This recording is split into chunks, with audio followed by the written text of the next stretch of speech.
اللہ تعالیٰ کی طرف سے یہ ہم پر اپنی خصوصی رحمت ہے، برکت ہے کہ اس نے ہمیں ایک اور رمضان المبارک نصیب فرمایا ہے۔ گزشتہ سال بہت سارے ایسے لوگ ہوں گے جنہیں آپ اور ہم جانتے ہیں، ہمارے رشتہ داروں میں، عزیزوں میں، دوستوں میں، احباب میں، جو اس سال موجود نہیں ہیں، گزشتہ رمضان میں تھے۔ اسی طرح دنیا سمٹ رہی ہے، ہمیں بھی اس دنیا سے رخصت ہو جانا ہے۔ نہ جانے کتنے لوگوں کا یہ آخری رمضان مبارک ہو، اس لیے جو یہ موقع ہے اللہ تعالیٰ کی رحمتیں سمیٹنے کا اور اس کے آگے جھکنے کا، اپنے جسم و جان میں تقویٰ پیدا کرنے کا اور اللہ ہی کا ہو کر رہنے کا، اس کا پورا فائدہ اٹھانے کی کوشش کرنی چاہیے۔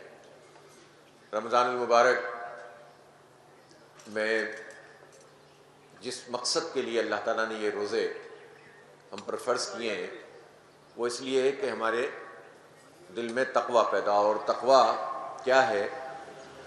سادہ زبان میں اگر آپ سمجھ لیں تو کوئی بھی کام کرتے ہوئے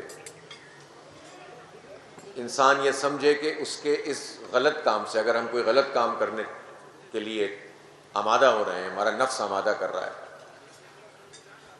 کوئی خدا کا حکم توڑنے جا رہے ہیں، تو اللہ تعالیٰ کی موجودگی کے احساس سے اس غلط کام کرنے سے رک جائیں۔ اسے تقویٰ کہتے ہیں۔ اور رمضان المبارک میں تو اس کی پریکٹس بہت ہوتی ہے۔ عام دنوں میں جو چیز حلال ہے، اب یہ کھانا سرو کیا جا رہا ہے آپ کو، لیکن جب تک وقت نہیں ہوگا ظاہر ہے کہ آپ کھانا نہیں کھائیں گے۔ یہی تقویٰ ہے کہ اللہ کا حکم ہے کہ جب افطار کا وقت ہوگا تبھی کھائیں گے، اور جب وقت ہو جائے گا تو ڈیلے نہیں کریں گے، اللہ کے حکم کی پابندی کریں گے۔ اسی طرح زندگی کے ہر معاملے میں یہ ہمیں دیکھنا ہے۔ دکان پہ بیٹھے ہیں تو بھی، کسی منصب پر ہیں تو بھی، بہت سارے لوگ آپ دیکھتے ہیں نا کہ اقتدار ملتا ہے، اختیار ملتا ہے تو کچھ تو خدا خوفی کا مظاہرہ کرتے ہیں، امانتوں کا خیال رکھتے ہیں، ایسے لوگ تھوڑے ہیں۔ لیکن اکثریت ہم دیکھتے ہیں کہ وہ لوگ ہیں کہ جو اختیارات کا ناجائز فائدہ اٹھاتے ہیں، لوگوں کا حق مارتے ہیں، اپنی جائیدادیں بڑھاتے ہیں، اپنے سامان تعیش پر کوئی کمپرومائز نہیں کرتے، اور صبح و شام اللہ کے حکم کو توڑتے ہیں، اور دنیا کو دکھانے کے لیے بعض ایسے کام بھی کر لیتے ہیں کہ جس کے نتیجے میں لوگ یہ کہیں کہ جناب یہ بڑے مذہبی ہیں، لوگوں کا خیال رکھنے والے ہیں۔ تو ظاہر سی بات ہے کہ اللہ تعالیٰ کو تو ہم دھوکہ نہیں دے سکتے۔ اللہ کی موجودگی کا احساس رہے گا تو زندگی کے سارے معاملات سدھرتے چلے جائیں گے اور پوری زندگی اللہ کی بندگی میں آ جائے گی۔ اسی کو عبادت کہتے ہیں۔ تو اس رمضان مبارک میں اس بات کا عہد کریں کہ ہم اللہ تعالیٰ کی بندگی کریں گے، اپنے آپ کو مضبوط کریں گے۔ یہ ایک تربیت گاہ ہے، ٹریننگ کیمپ ہے 1 مہینے کا۔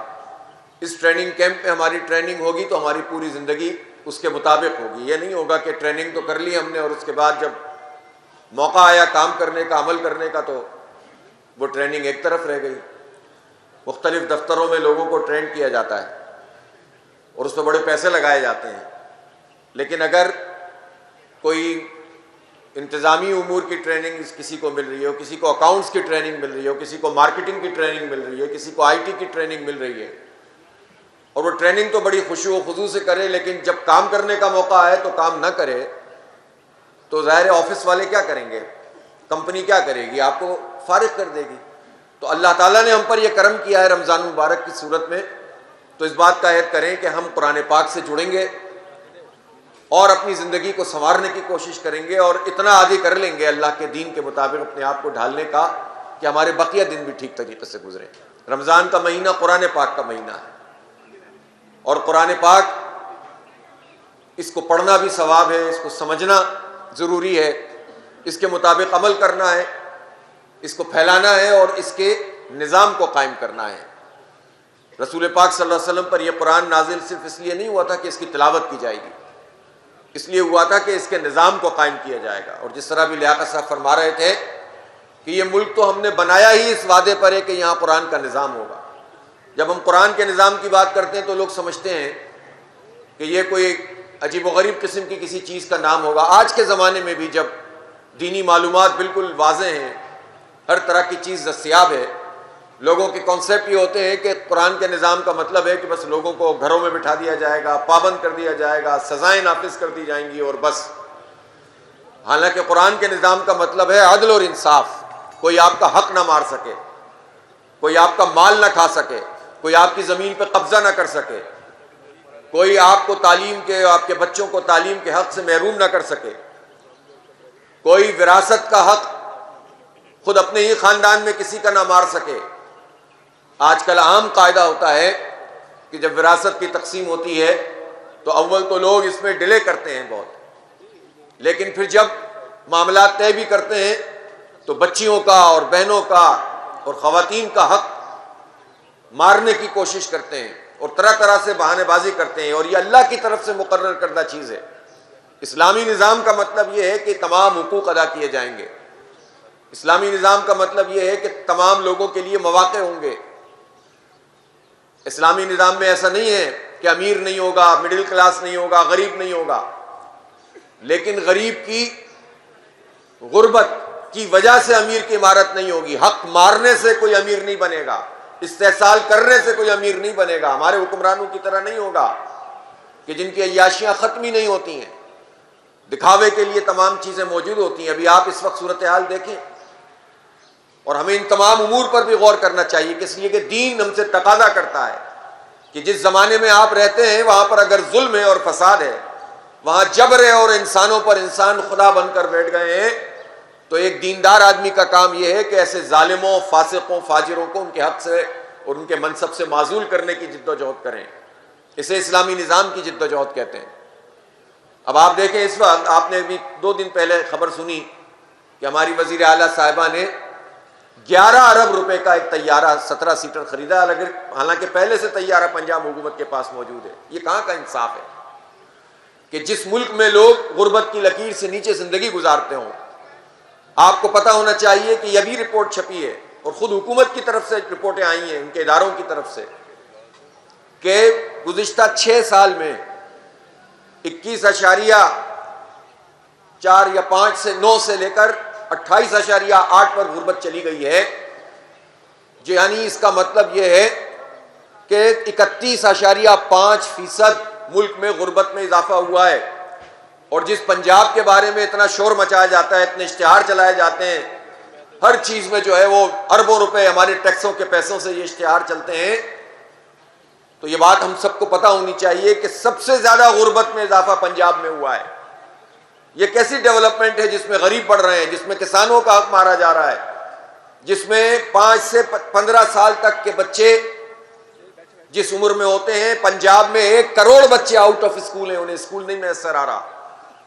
بجائے اس کے کہ ان اسکولوں کو بہتر بنائیں، سرکاری اسکولوں کو اپ گریڈ کریں، غریب لوگوں کے لیے، مڈل کلاس لوگوں کے لیے برابر کے مواقع پیدا کریں، انہوں نے 11,000 اسکول آؤٹ سورس کر دیے، مزید 15,000 کرنے جا رہے ہیں۔ لیکن بظاہر تاثر یہ ملے گا آپ کو کہ یہاں دودھ شہد کی نہریں بہتی ہیں۔ کمپیریزن دوسرے صوبوں سے کرتے ہیں، بھائی دوسرے صوبوں سے تو کمپیریزن نہیں بنتا، آپ کے وسائل سے آپ کا کمپیریزن ہے۔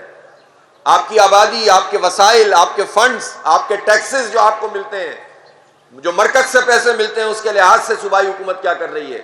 تو یہ ظلم اور فساد کا نظام ہے جس میں جاگیردار اور وڈیرے تو پنپتے ہیں، لیکن غریب کسان ہر فصل کے بعد مزید مقروض ہو جاتا ہے۔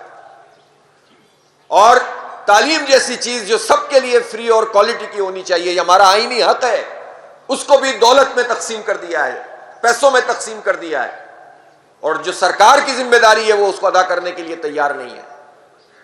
اسی طرح سے آپ زندگی کے جس شعبے میں دیکھیں گے ہم پیچھے کی طرف جا رہے ہیں، ہماری ایکسپورٹ اور امپورٹ کا ڈیفیسٹ بڑھتا چلا جاتا ہے، اور یہ کہتے ہیں کہ ہماری معیشت اچھی ہو رہی ہے، ادارے ناکام ہو رہے ہیں، کچھ نہیں کر رہے، اختیارات دیتے نہیں ہیں، مقامی حکومتوں کا نظام نہیں بناتے۔ اب یہ شاہد اسلم صاحب، ان کی کیا خصوصیت ہے؟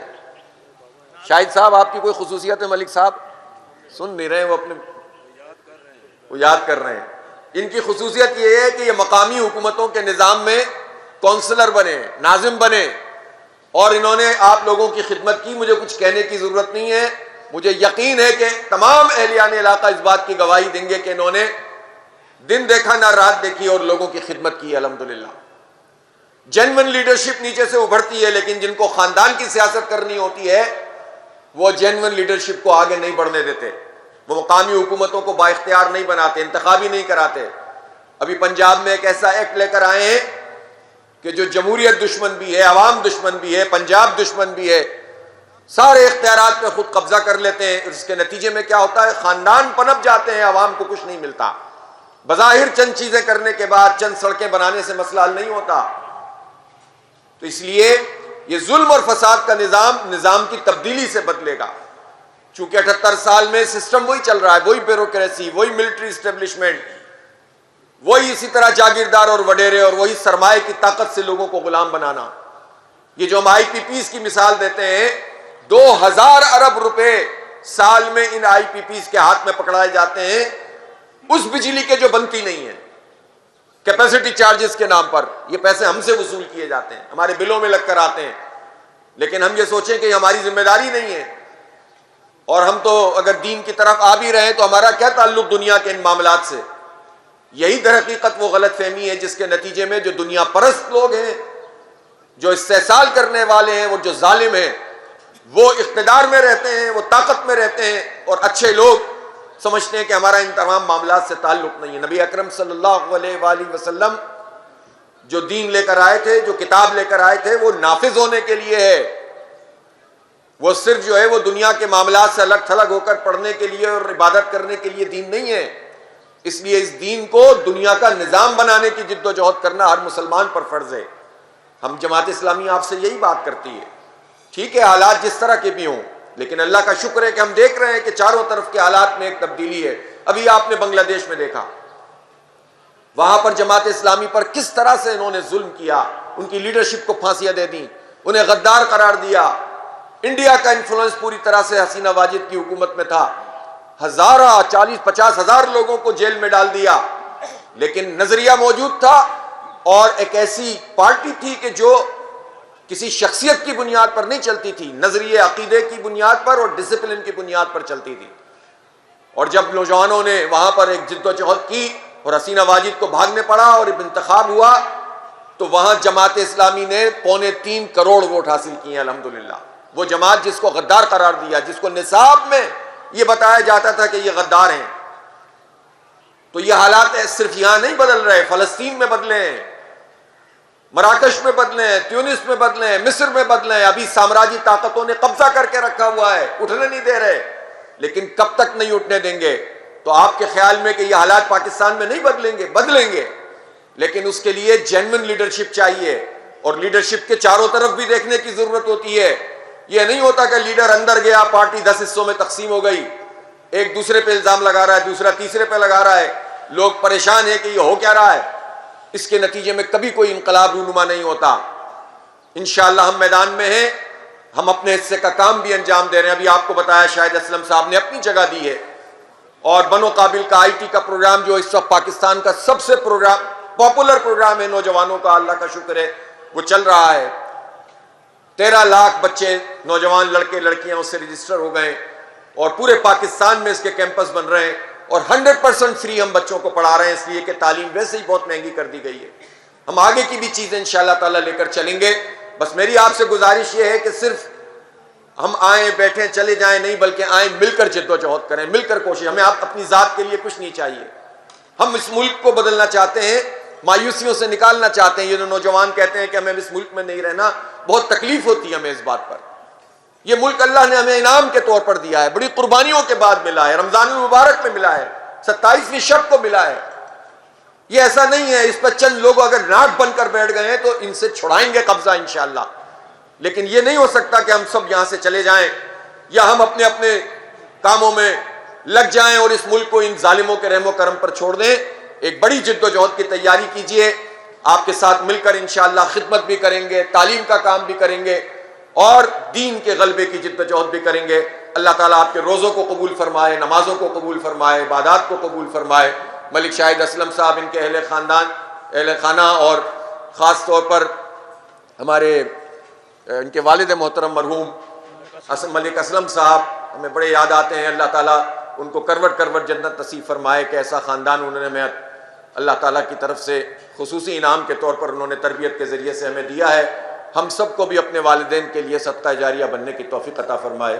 وآخر دعوانا الحمد للہ رب العالمین۔